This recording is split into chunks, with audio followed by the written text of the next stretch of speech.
But my biggest fear was losing my arm. And whenever I was going down and I felt my arm was already broke and so bad, I was like, all right, this arm's got to go. The resilience of this kid will amaze you. A day after he lost part of his arm to a gator, a teen from Moorhaven sits down with NBC2. 17-year-old Fred Langdale is sharing the story that has forever changed his life. NBC2's Jennifer Trammell talked with that brave young man who, through it all, kept his sense of humor. Well, Caleb Langdale, who does go by Fred, is in incredibly good spirits today. I spoke with him and his mom at Lee Memorial Hospital this afternoon. Now, he vividly remembers the alligator attack, and he told me he knew his arm had to go or it was going to be his life. How are you? Good. I feel like I got my arm bit off. 17-year-old Caleb Fred Langdale is still able to laugh after the scare of a lifetime. He never has a bad outlook on anything. He is the most positive child that I know. Fred has spent his life on the water. Frogging, fishing. I was raised on an airboat. With few other options in the small town of Moorhaven, he and his friends headed for the river yesterday. Well, we didn't have enough money for gas, so we were just like, hey, we're just gonna go swim. Well, we were jumping bikes off the little boat ramp, and then we got the brilliant idea, hey, let's swim across it. They were just going to touch the other side and come back. I spent my whole life in the water, so I was out in front, leaving everybody in the dust. But a gator was in his path. When the gator is about right here for me, I take my left hand and I grab that skin up underneath him, trying to control him. And he just kept going, and I pulled his head up and I wrapped my legs around him. And then he just went and dove. Well, I was trying to like hold on to him so he couldn't bite me, but he done a death roll and then knocked me off. Fred says even in the frantic moment, the choice was clear. My biggest fear was losing my arm. And whenever I was going down and I felt my arm was already broke and so bad, I was like, all right, this arm's got to go. Fred fought his way back to the bank where instinct kicked in. I took my arm and put it between my legs and squeezed to stop the bleeding.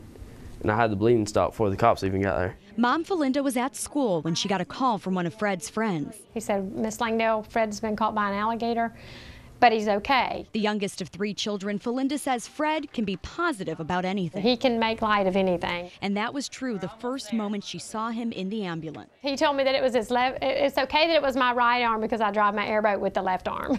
So he was like, I can still drive my airboat. And Fred wants to get back out there as soon as he can. I'm ready right now. He's ready to head out there. Fred will be at the hospital at least a few more days. Doctors are watching closely for infection. Kelly? What a story and what a sense of humor.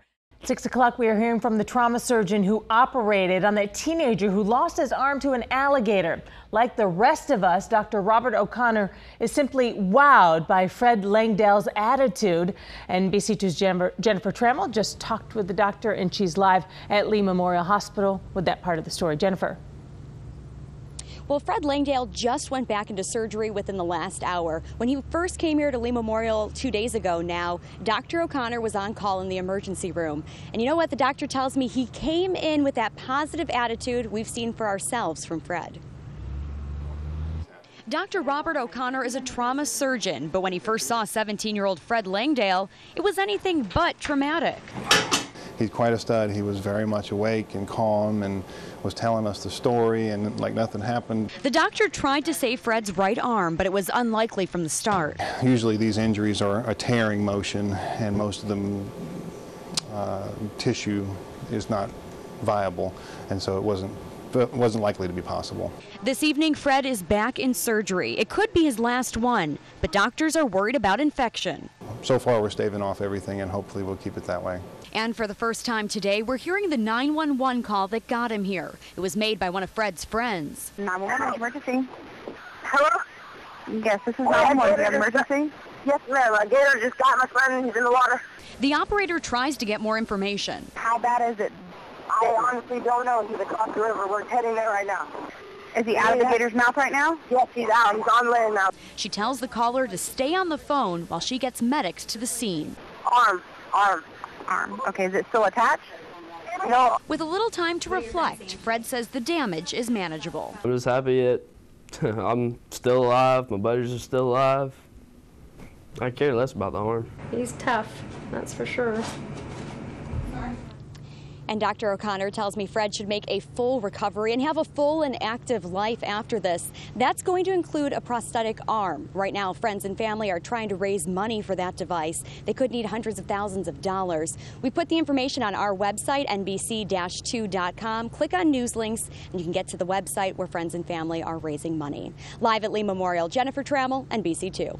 As Caleb Fred Langdale packed his things at Lee Memorial Hospital, friends, family, even strangers started lining the streets of his little hometown. But I was just expecting like everybody to be at home and everybody jump out. I was not expecting them to be standing on the side of the road.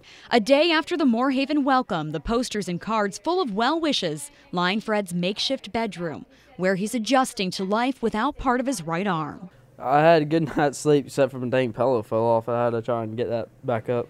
He says the events of last week are catching up with him, and back at home, he's just ready to rest. But as soon as I got back within an hour, I was like, all right, I gotta lay down.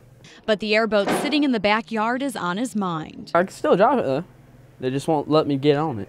Maybe next week. Today, Fred got a surprise visit from Swamp Men, a show shot in the Big Cypress National Preserve that Fred credits with saving his life. They were just showing where not to get by a gator, where it's striking, or where if you stay in the gator can strike you at, where you can grab them. They said TV's bad for you, but I don't know about that no more.